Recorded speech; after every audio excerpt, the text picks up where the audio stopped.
you've been following the efforts to suppress the vote in the 2024 election. I did want to ask you, I said at the beginning of the show, I do feel like the Trump campaign has just stopped trying to campaign and started to try, 35 days out or whatever it is, to really focus on how to F the system, how to purge as many voters, how to rely on their election boards that are Republican run.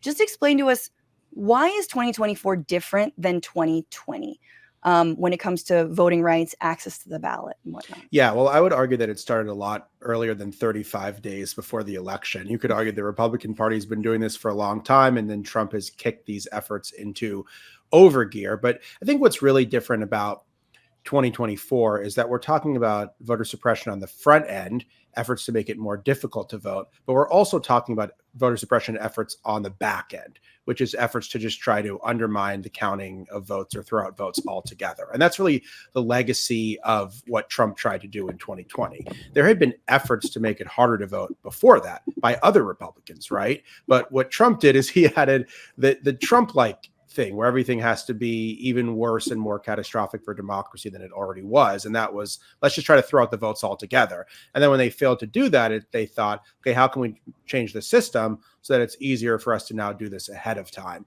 Instead of trying to overturn the election after the fact, we'll try to undermine the rules ahead of time by changing the laws, putting our own people in place, et cetera, so that we don't have to do all this machination after the fact. Well, so we don't have to look at random surveillance videos and be like, see, they're tampering with the ballot, maybe, kind of. And it just seemed like it was a little bit like Dick Cheney was sort of looking at the 2020 election going, I could have rigged this a lot better, and a lot quieter, too. Yeah, a lot quieter. Yeah. Like, it was just sort of pathetic. Rudy Giuliani and the Four Seasons total landscaping, exactly. Stunt. But it is very serious, obviously, what's happening now. So talk about like the election board in Georgia. Sure. Yeah. Well, that's a big difference because you're right. Mm-hmm. It was the Four Seasons total landscaping, Rudy Giuliani hair dye down his face style of election denial, where like, this is hilarious, it's dangerous, but it's ultimately not going to work. And right. Now what they've done is they've taken over in places like Georgia. They are the majority on the election board. So it doesn't matter how crazy they are because they're in charge, at least of that board. So, and that's legal? Like that? Well, we're gonna find out. Yes. There's been court hearings, including today. But basically, what they've done is they've passed a series of rules that could delay the results and give Republicans a pretext not to certify the election. So they've said that counties must undertake a reasonable inquiry before certifying the results, without specifying what that reasonable inquiry is. They've said that they can have access to all election-related documentation, which is a very long list of things. They've said that they have to hand count the number of ballots on election day. So they're not actually going to count the votes, but they're going to count the number of ballots. But there's already a record of the ballots from the machine, so it doesn't really seem like there's any point to doing that other than to suddenly somehow discover discrepancies that can delay results, or just to delay the results outright and then say, hey, the results are delayed. There must be some kind of conspiracy, which of course is what they did in 2020. And so the thing to keep in mind is that in Georgia, basically the board has a week after the election to certify the results on the county level. Then they have to kick it up the chain. So if they miss that deadline, it starts getting messy. Now, what everyone's saying is, if first off, what they said before the court today is counties aren't going to do this. Well, my question is, why are they giving all the counties tools to do this if they're not going to do this? So at first, I don't buy that. And secondly, if they choose not to certify the election, then they're probably going to be sued and be forced to go to court immediately. And they're probably going to ultimately be forced to certify. The question is, what happens in the day, 2 days, 3 days a week? Imagine what Trump, with now Elon Musk on his side, and the disinformation echo chamber so much larger than it was in 2020, what they're going to do with that kind of information. And we don't know where it's going to go, because last time the election was not stolen, but we had an insurrection at the Capitol. So I think it's worth keeping in mind the worst case scenarios here when it comes to how we count votes in this country. So you're saying just like the process of delaying through hand counting, any way to throw doubt and sow doubt into the process is a win for Republicans, and it's what they want. But who would sue? I'm assuming the Democrats, who've actually also filed a lawsuit about this hand counting measure in the first place, right? Yeah, they could sue, or what could happen is the Secretary of State in Georgia, who is a Republican, but who defended the integrity of the election, or the Attorney General who's defended the integrity of the election, they could sue too. And they say they will sue. Now, I will say Georgia is the only battleground state where Republicans control everything.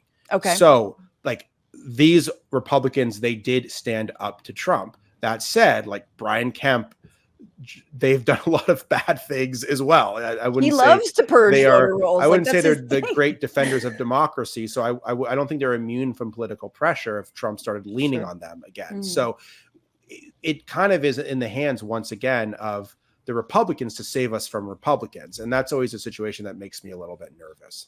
Well, yeah, we just do the Nancy Pelosi and like whisper to their better angels, a better Republican Party. Yeah, I mean, it is the other thing really briefly, because I think some people like hand counting ballots and they don't understand why that actually is like not a good idea. So could you just break that down quickly? Yeah, well, I mean, the thing is, they're not actually going to hand count the votes, which is what people who really want true hand counts want. And I mean, basically, the thing, the allure of hand counts is people have questions about the machines, right? Right. But right. the problem with hand counts is it introduces human error. So, I mean, there are places where the far left and the far right meet in this country. And I think skepticism of voting machines is one of those places. Skepticism of lots of different things that I may not, or you may not be as skeptical of. I don't want to speak for anybody else, but it's kind of like, do you trust the science or do you trust your intuition? Sure. The machines are accurate. They have, especially if they have paper backups, which they do in Georgia. So you're not just getting a machine record, you're actually getting a paper record. And I think that's kind of the gold standard. However, what people want is they want to be able to say, we did it by hand. The problem is you do it by hand, it takes a lot longer. There's human error involved. You're probably asking them to count the ballots at like midnight on election night. So like you start work, the polls open at 6 a.m. A bunch of like elderly people are starting to count ballots at midnight, trying to keep them awake till like 4 a.m. It's like already like 10 hours past their bedtime. You introduce a fun bingo game into it. Yeah. So, I mean, you can see how this thing starts kind of going off the rails a little bit. And it feels like there's always some sort of media narrative that evolves around that, where it's like, there's this one guy, this guy is sabotaging the hand count. Like it just opens up so many, I don't know. Like, so they tried to do it in one county in Nevada, Nye County, and they only got it through a day of doing it. And the error rate was like something like 25 times higher than it would have been if they counted it through the machines. Another county in Arizona tried to do it.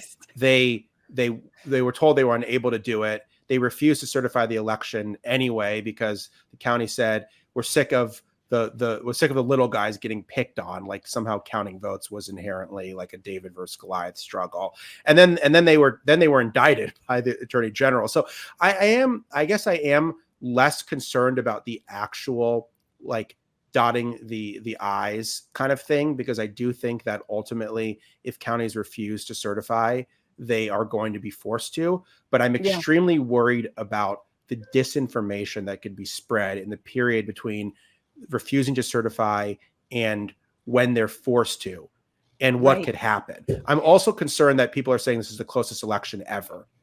So listen, it could be a lot closer to Bush v. Gore in 2000 than it was to 2020. Meaning that if we start talking about 1,000 votes, something like that, and then you start talking about all the different ways the votes can be challenged, and then you start asking like, okay, the Supreme Court didn't want to throw out 10 million votes when the Texas Attorney General said throw out votes that were cast in Wisconsin, right? Like, why is Texas trying to throw out votes in Wisconsin? That's basically what they were trying to do in 2020. But what if it's like a legitimate dispute, a legitimate, I put in quotes, between multiple actors, like Democrats, the Republicans, like it was in Florida 2000, then the Supreme Court might just say, okay, like we already have a precedent for putting our foot on the scale and deciding the election for our preferred candidate. So I think there's also other ways to look at the possibilities of how the election could turn out. Right, because you've talked about this, but refresh our memory about 2000 and the hand counting ballots in Florida that was stopped by the Supreme Court. Well, I mean, first off, it goes before even that. Basically, Florida kind of invented this kind of sketchy voter purging where they falsely labeled all these people as felons, even though they weren't.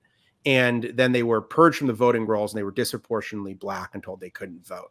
So that in and of itself had a big impact on an election that was decided by 537 votes. Then there was the whole hanging chads and all of that stuff. Then it went back and forth. And the question was, should all the ballots be counted? What the Florida Supreme Court wanted to do was have all the disputed ballots be counted.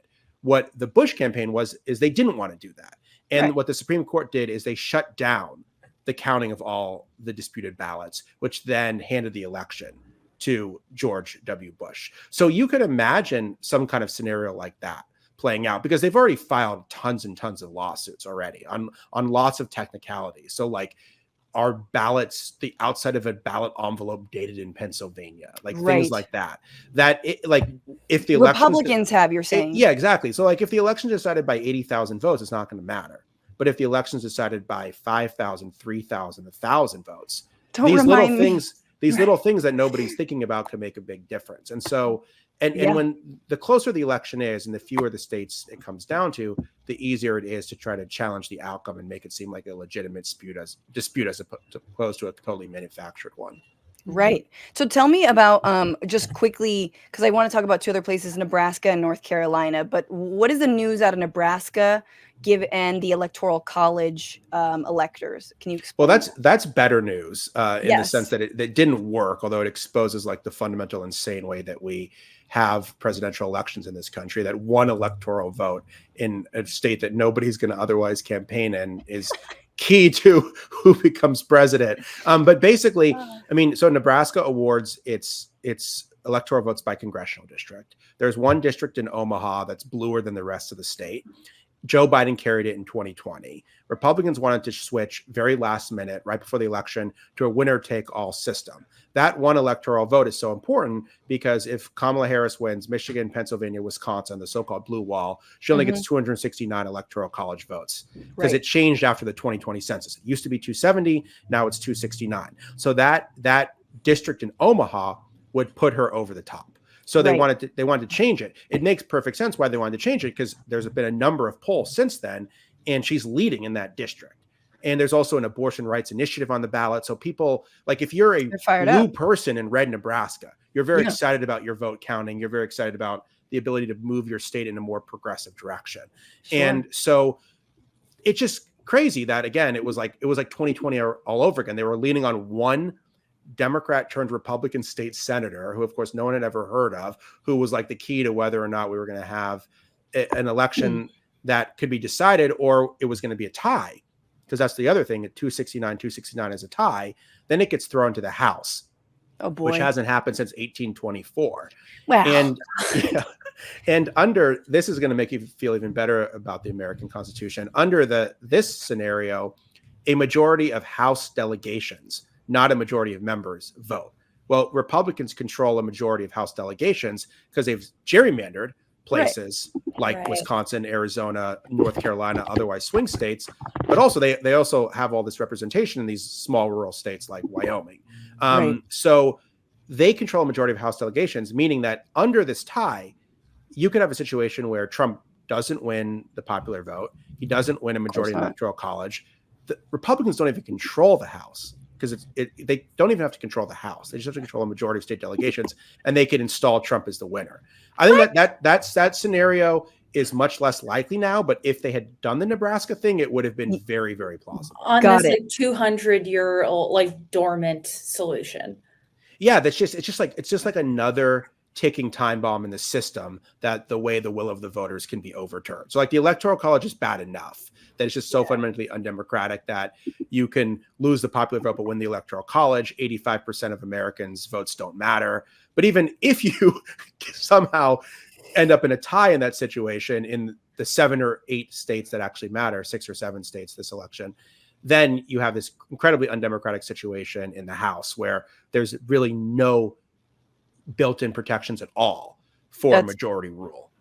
That's insane. That is absolutely insane and scary. But let's go to, I guess, so I had the happy news. That was supposed to be the good news.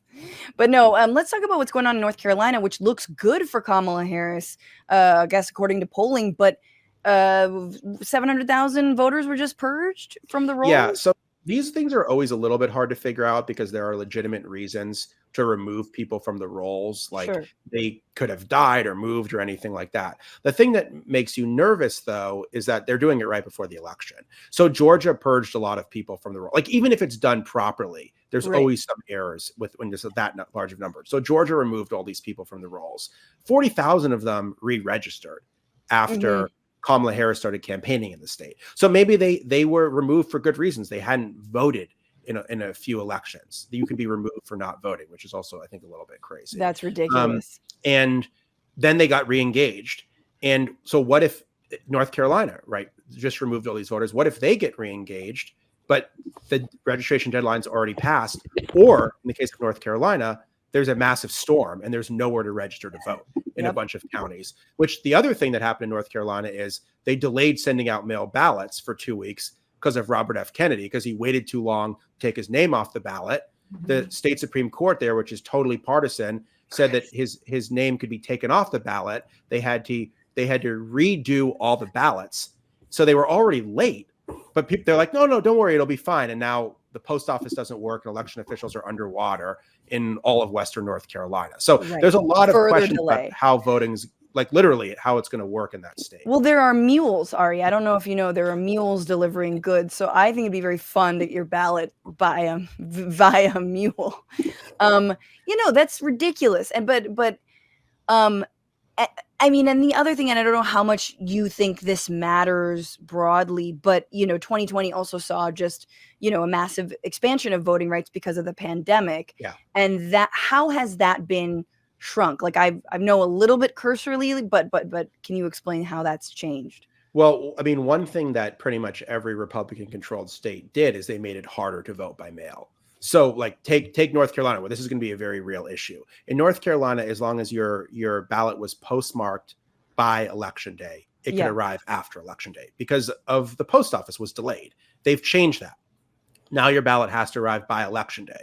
Well, what happens, for example, if there's a catastrophic storm, your ballots get late, the whole mail is delayed and it doesn't arrive by election day? Are those ballots going to be thrown out? So little small things like that make a big difference. Like adding little requirements to voting that people don't understand, they don't know about, can trip quite a lot of voters up.